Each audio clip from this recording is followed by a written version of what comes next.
Good morning, viewers, and welcome to our Emancipation Journey program for today, August the 1st, 2020. I have with me for us on the panel to do our discussion, former Prime Minister, Mr. Samuel Hinds. I have former MPs, Odinga, Lumumba, and Bishop Juan Edghill. Good morning to you, gentlemen. Good morning. Good morning. Good morning. And it's a pleasure. Good morning, Gillian, and good morning, colleagues. It's a pleasure having you with me here on this discussion as we seek to reflect on the struggle of our foreparents during that emancipation period and their development to Guyana as they aided by their struggles. We will today be celebrating 186 years of emancipation of our foreparents out of slavery. And we knew that they made that long journey across the Middle Passage from the homeland in Africa all the way to this part of the world. They were brought here as slaves. They worked on the plantations during what is known as the plantocracy system. After that, it evolved into the village movement and then into our pre and post independence period up until where we are today. So I will commence with Odinga. Could you give us your insight on what you would have heard coming from your parents and grandparents as to the struggle of our foreparents and their part in development of Guyana? Well, not so much of what I've heard, what I know, based on my knowledge of history.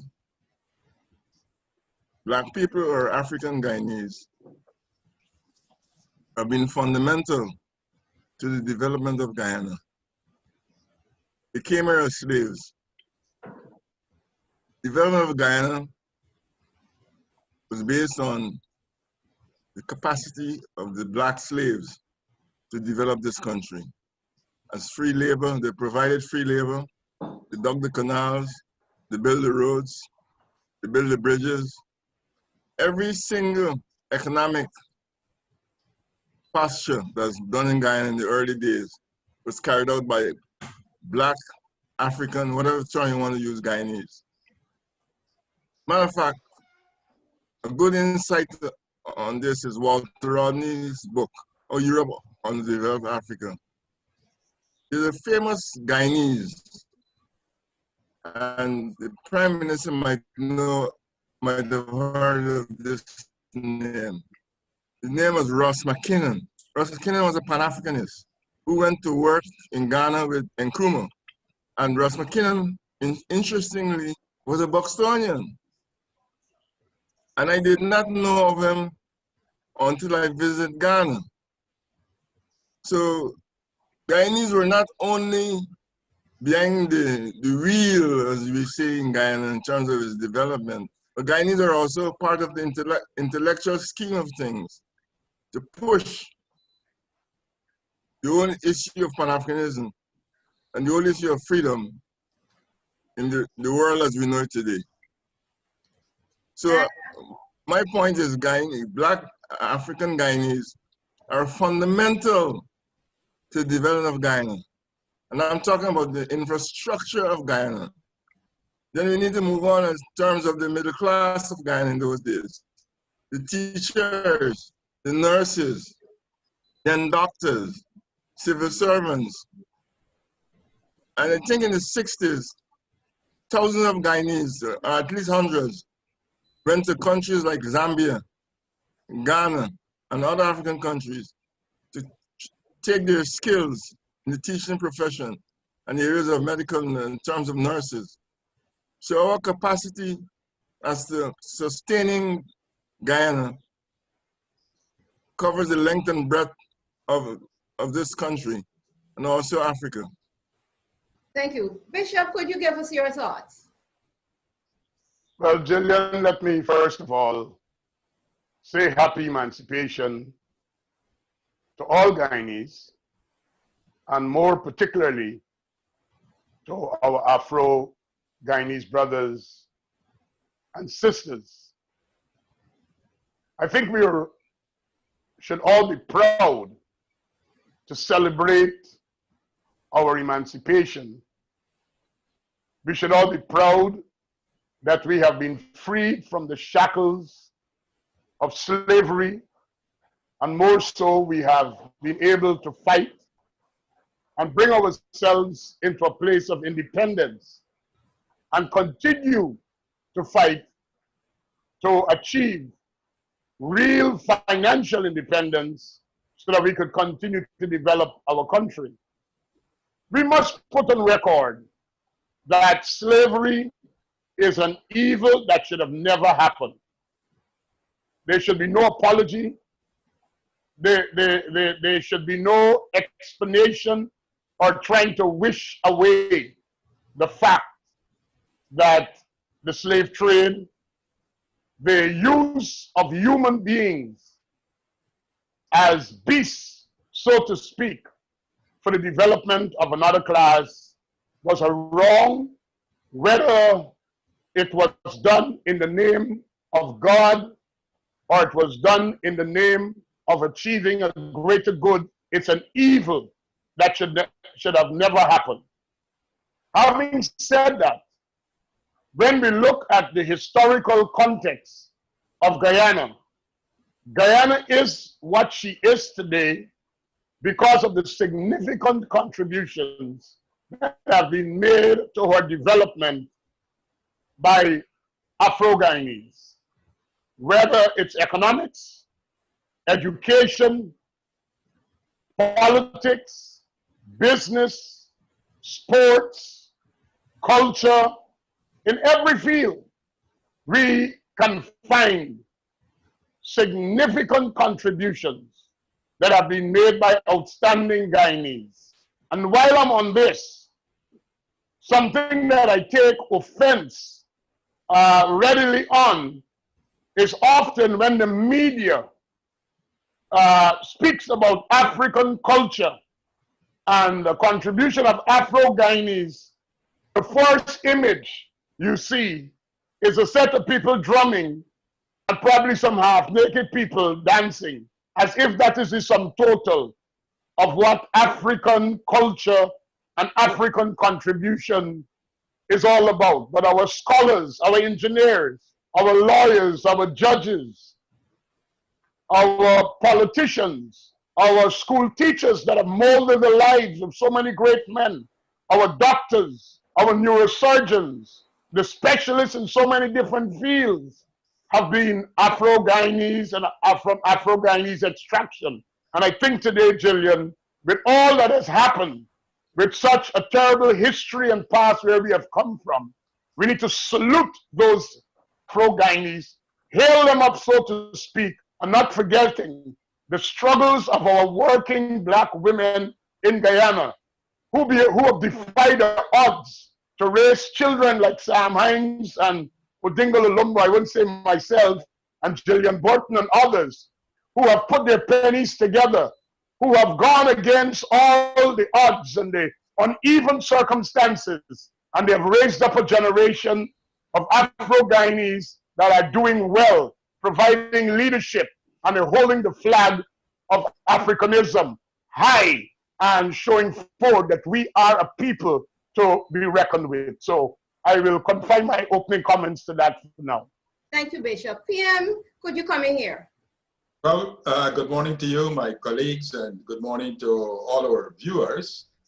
I would say that growing up in a family where my grandfather was a pastor and there was much Christian talk and so on, my first impression and knowledge of slavery would have been Joseph being sold by his brothers into slavery in Egypt, and the story as to how he made interpretations of the dreams and then moved on to a high office.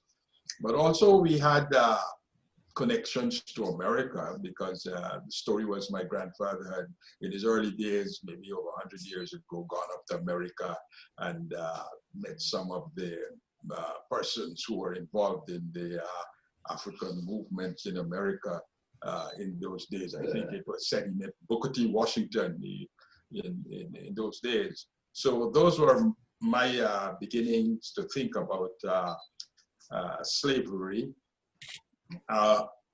I can say also that my grandmother taught at a Canadian mission school, which were in those days focused on Christianizing the Indian immigrants and children of the Indian immigrants, so that I grew up also aware of the other peoples in Guyana, particularly also in terms of religion, Muslims and Hindus. So this gave me maybe quite a mixed view, quite a view of the whole makeup of Guyana.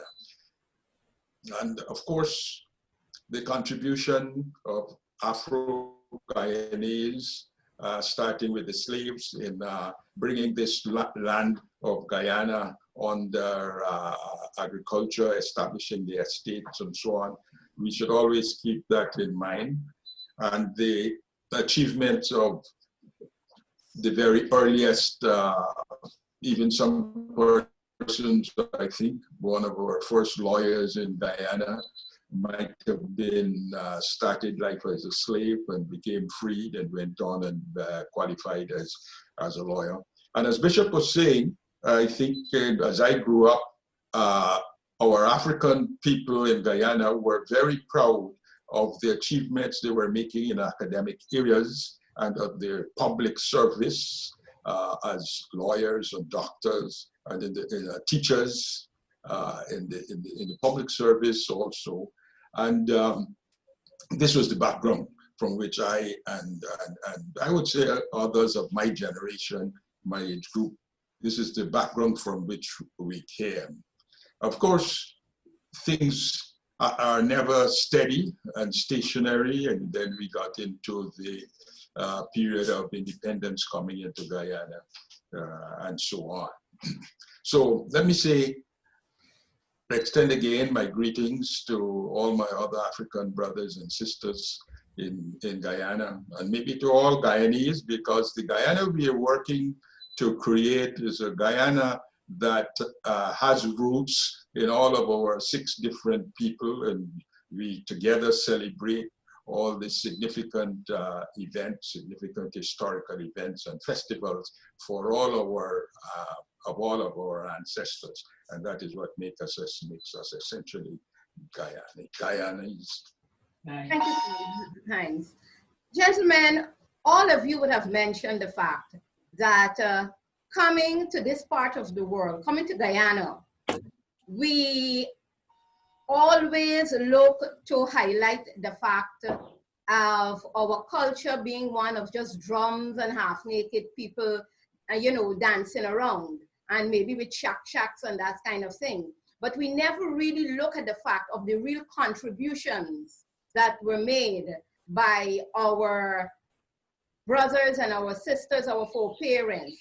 Apart from just working on the plantations, whether it was the cotton plantations or in the cane fields, that they have made this great significant contribution as educators, as health workers, as public servants across the length and breadth of Guyana, even taking their skills a bit further afield to share it and share their knowledge with others across the world. Odinga, you are from Buxton, as we call it commonly Buxton. And we would have learned, those of us who pay a lot of keen interest to history of Guyana, that there were a lot of great persons coming out of that area. Could you mention some of them and the areas in which they were?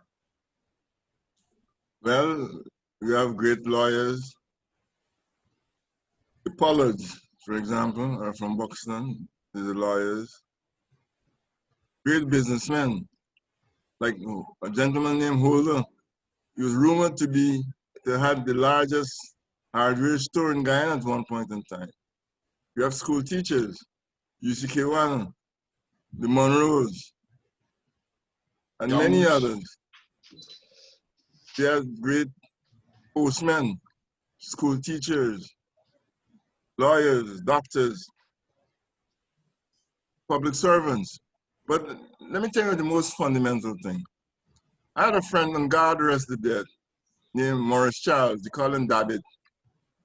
David gave a story. There's a famous place in Buxton called Tipperary Hall, which thanks very much to the PPP government, it was rebuilt. We did it. And they keep dance. Every year there's several big dances. So there was a dance at Tipperary Hall. In the country areas, in particular Buxton and Pleasance and Michael, the women will dance by themselves in the beginning of the dance. Men will drink, have a nice time. Then later on in the dance, when the stars build up, then they will dance with the women. So there were some men from Georgetown who came to Buxton, Tipperary Hall. So they started dancing the Buxton women. And they noticed that the Buxton men weren't dancing. So the men said, like Buxton a man. So Buxton man pull out his blade, his cutlass, and he said, Buxton a man. Who you till build them trench, dig them trench? Who you till build them road? Who you think build all them school around here? Who you think build Tipperary Hall? And to me, that is a significant point, not just by Buxton, but throughout Guyana. That Afro-Guyanese, in particular, Black Guyanese, as slaves, and even after slavery, built this country on their back significantly. That doesn't mean that other races didn't contribute. Our Indian brothers from India, they built, after we left the sugar industry, they came and they sustained the sugar industry. Americans played an important role.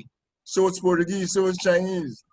So when we celebrate African Guyana, it's important that we celebrate the contribution of other races. I don't want us to go down the road and think that only Afro-Guyanese built Guyana. All races built Guyana. The role of slavery was very significant to the initial development of Guyana. The role of slavery throughout the world, in particular Europe and the Caribbean. The strength of Europe, in particular Spain, France, England, America, was based on the backs of slavery, the backs of Black people. So the contribution that Blacks made in Guyana was a Pan-African contribution. All over the world we contributed. Free labor. Just imagine you have a business and you have 100 employees and you don't have to pay salary. And they have to work day and night. That's the role Black people played in Guyana. And it's important that we remember that forever. Because remember the role they played, the significance of their role. And as we move forward, we must continue to talk about the contribution. As we talk about compensation for Black people, we must talk about compensation in terms of creating opportunities that they can become businessmen and they can become more efficient in the things they do. Thank you. Bishop, as it relates to the struggle of our foreparents and the struggle for a free and democratic Guyana, what are your thoughts on that? Because we're still struggling even up until now to ensure that democracy prevails. But that was a struggle from back then, and it continued to pre and post independence.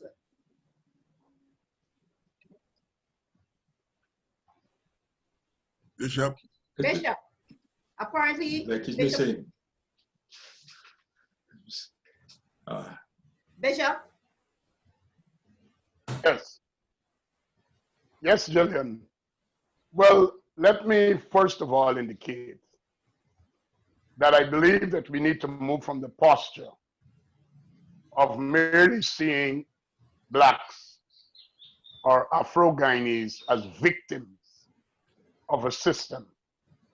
It is true, it is a fact with irrefutable evidence that slavery was not good, it was dehumanizing, and it placed Afro-Guyanese at a grave disadvantage.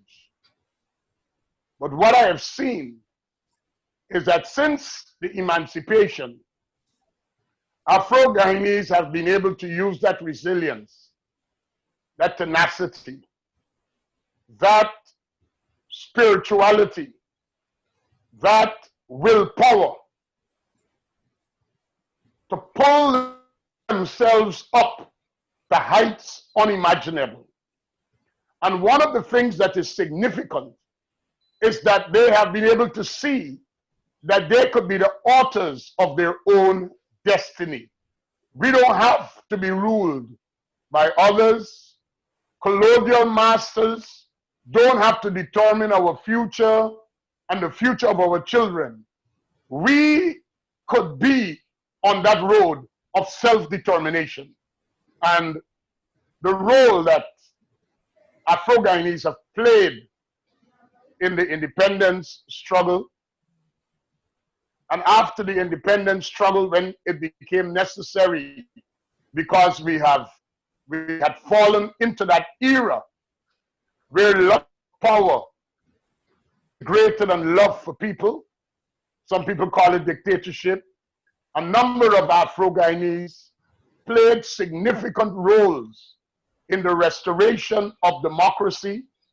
And when democracy was restored and we started having a free and fair elections in a democratic Guyana, I could just name, for quick and easy reference, all Guyanese, 2 Afro-Guyanese who have played significant roles in that democratic Guyana.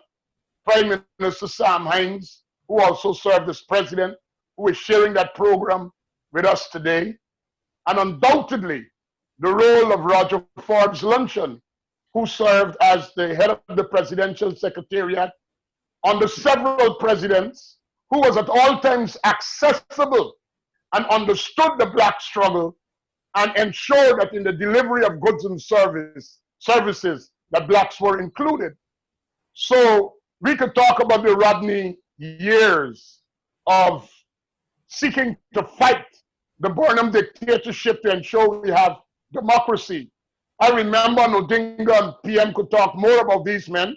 People like George Daniels. I was a young man at that time, but I knew George Daniels personally because of through the and he was making, Gillian, you would know about that, in Trinism, to ensure that our people got the best conditions of work,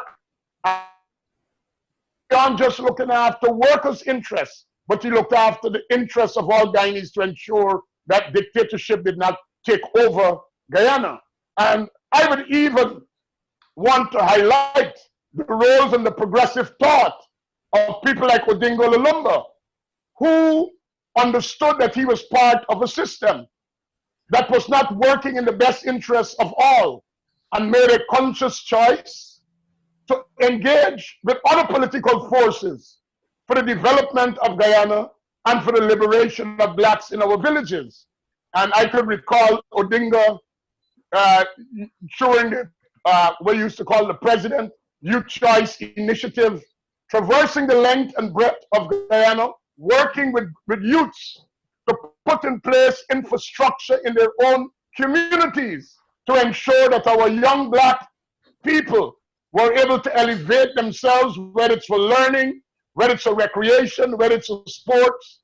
We want to talk about people like the Harold Lachman, who wrote the geography of Guyana and who was prominent at the University of Guyana. And I could go on and on and on and name people. So there were those who joined forces in pre-independent Guyana to fight for independence. Forbes Burnham, alongside Dr. Chetty Jagan, when we got independence, and like I said, when the lust for power became greater than the love for human beings, like what we are seeing presently today, Afro-Guyanese in that environment refused the Burnhamism. And the Burnhamism dictatorship. PM himself, his early political activism was as a part of GUARD, Guyanese United for Reform and Democracy. I'm trying to remember the exact. Guyanese Action for Reform and Democracy.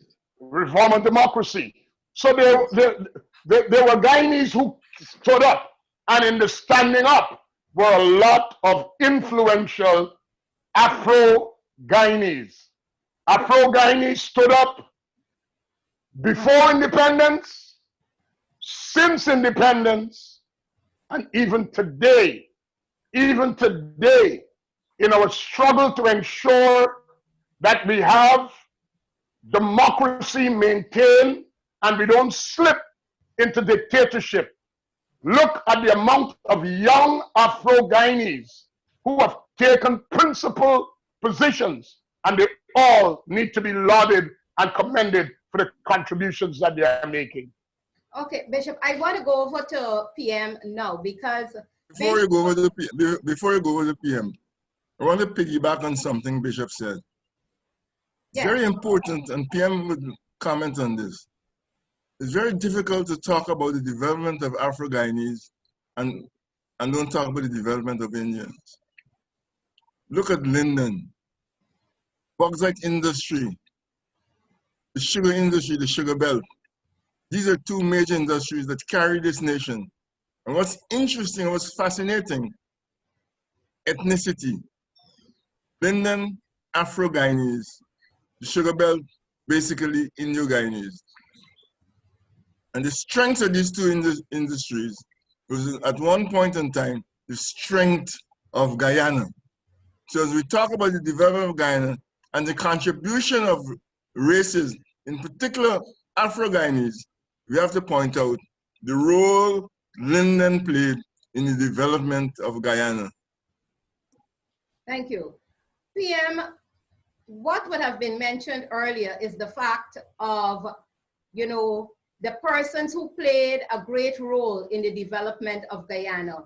And there is this assumption that the People's Progressive Party Civic is Indo-Guyanese. But we know who have gone through the history of the PPP that they have always been Afro-Guyanese who played an important leadership role in the PPP. And Bishop would have mentioned Dr. Luncheon and Carol Lutchman.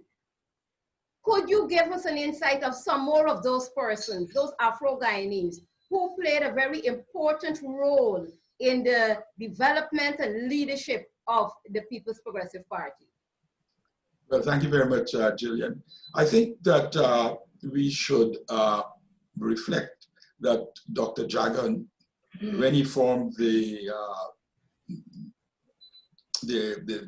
initial group of 4 persons there, and his name is slipping me right now, but the membership was Chetty, the PAC, Political Affairs Committee, the membership was Chetty, Janet, Mr. Ashton Chase, who is still with us, and Mr. Hubbard, who at the time was an important group of persons. People were half white and half black.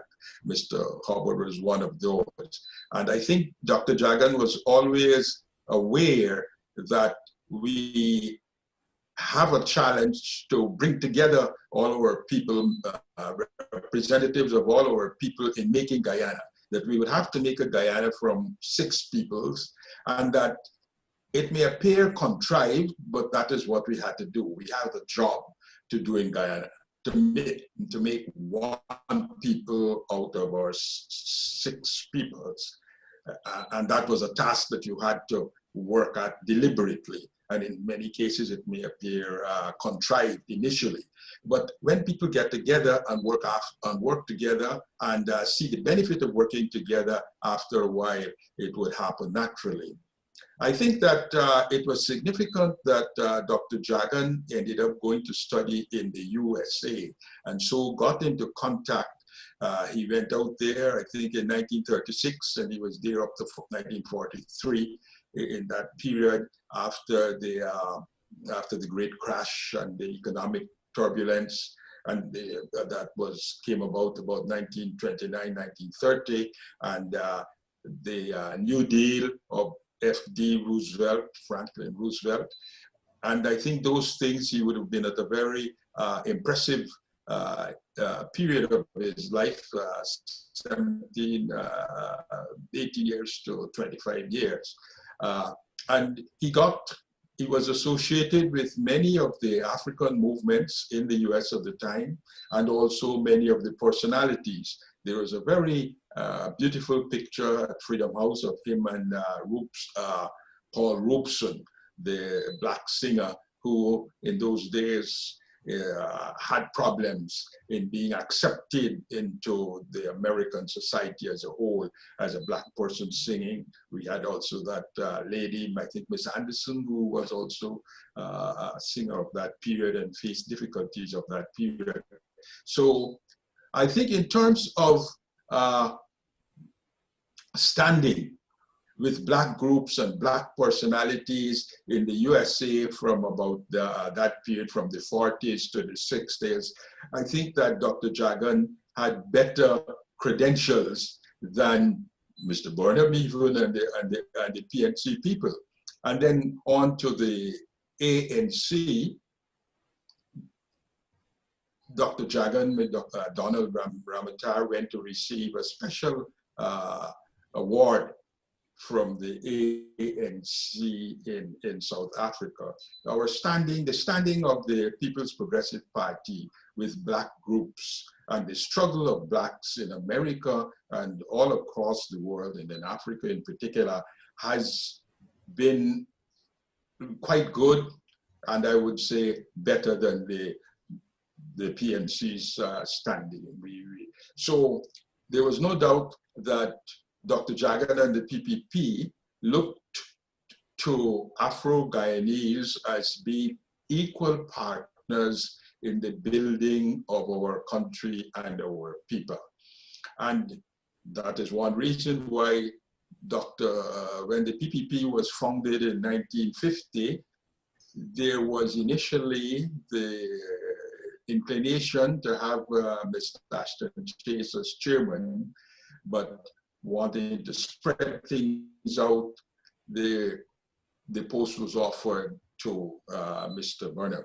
So Dr. Jagan and the People's Progressive Party always recognized and wanted Afro-Guyanese as equal partners for the development of our people and our country. And there were a number of persons who took part there.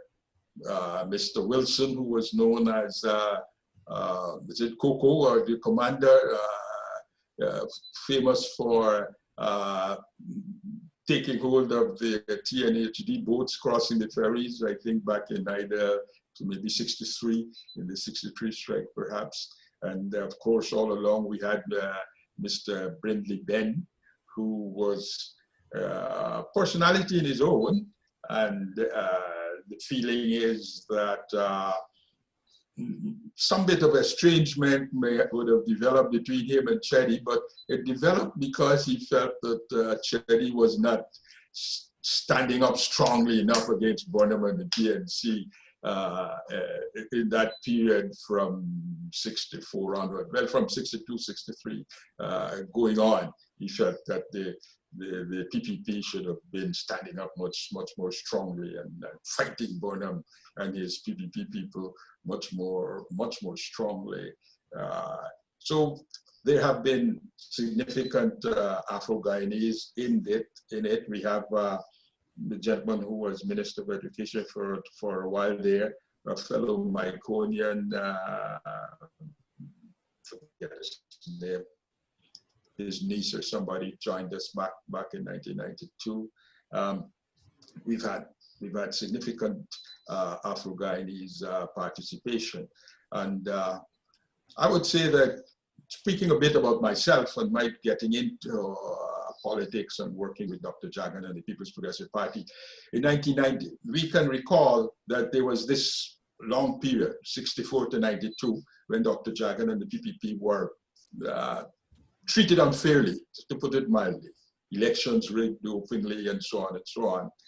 And one would have thought, or one might have had the impression that when it appeared in 1990 that we were getting back to fair and free elections, that Chedi and the PPP, and no doubt there were some members of the People's Progressive Party, some of their supporters who felt, we can make it on our own now, forget all these other people, they treated us badly, these mainly Afro-Guyanese treated us badly, abused us over these years, we make it on our own. But Chedi felt and knew that you always had to work to bring all of our peoples together. And so he set out again to bring in new people into the party. And that was my entry into the politics of our country. I would say that as far as I've heard, maybe there were other persons ahead. I might have been fourth or fifth along the line. Certainly it's known that Dr. Jagan always had a great deal of respect for Professor Clive Thomas. I know that he also had great respect for Morris Odell. He had great respect for the gentleman who headed Clerical and Commercial Workers Union at the time, a gentleman who was said that Mr. Burnham had taken him out, had him taken out on the helicopter and shown to the sharks. Todd, yes, and so on. So these were people who had been on the political scene in Guyana, union and politics, and people, Afro-Guyanese, who had stood up. If I can cut in here, because we're looking at our timings here. And you would have mentioned quite a few Afro-Guyanese who played their part along with Dr.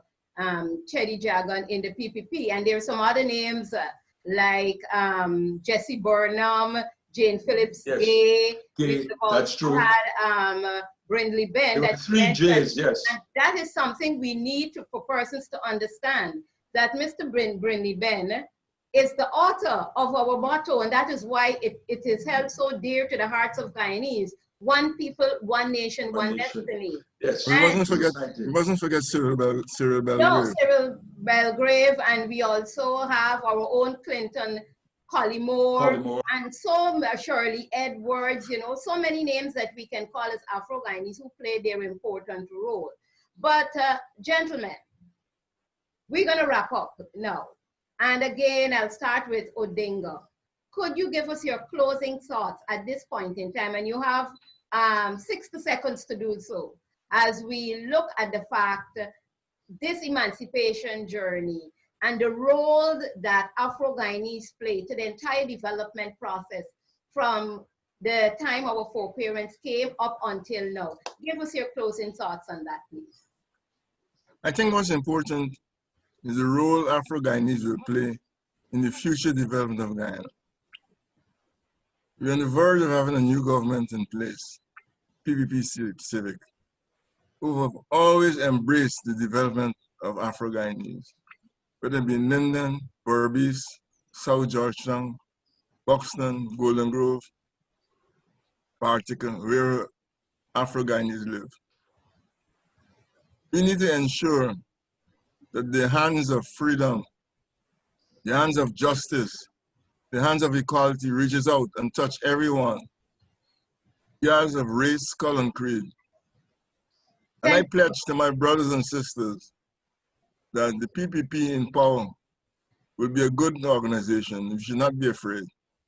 It will ensure that Black people are treated equally like every other race, and there will be development for all of us. The oil revenue will be used to strengthen our infrastructure, to make our children more educated, to move our people from poverty into richness. Not only richness in terms of physical things, richness of the mind. Thank you. And we will have to learn to work together as Black, Indians, Amerindians, and everybody in this country. That's my hope. Over to you. That's my hope. Bishop. Gillian, I would confine my closing remarks to the younger generation of Afro-Guyanese. I want to encourage them to read, comprehend, analyze, make independent decisions, and don't become victims in life. Like Bob Marley says, emancipate yourself from mental slavery. Whatever fills you, controls you. We're not going to only be the stars with the ball in our hand. We're going to be the leaders with the pen, signing into law the things that matter, determining our own destiny, the financial analysts, the bankers, the people who will make a difference in our oil and gas economy. Read, comprehend, analyze, and make wise judgments. Thank you, Bishop. PM. This is my emancipation message. PM, It's my message is, my thoughts are that we have to move on from slavery. It was a horrific experience, but slavery was one of the most common institutions. As I said, my first word of slavery may have been Joseph being sold into slavery by his brothers in Egypt. We have to move on from slavery, and the door is open for us, and we can get there by making the best persons of ourselves. And we must be ready and willing to contribute to the growth and development of Guyana. We must take part in the growth and development of Guyana, and maybe the growth and development of the world at large. I would like to encourage people, or young people, to read and study and challenge themselves to great achievements, and to make the greatest contribution they could to the world at large. Thank you, PM. Once again, thank you, gentlemen, for being a part of this great panel. It has been a great discussion. To our viewers out there, it was great having you with us. And as we continue to celebrate our emancipation, you have been listening to the program, The Emancipation Journey, the journey of our foreparents from Africa to this part of the world, and their contributions to the development of this beautiful country of ours we call Guyana. Thank you once again for being with us. Thank you. Thank you.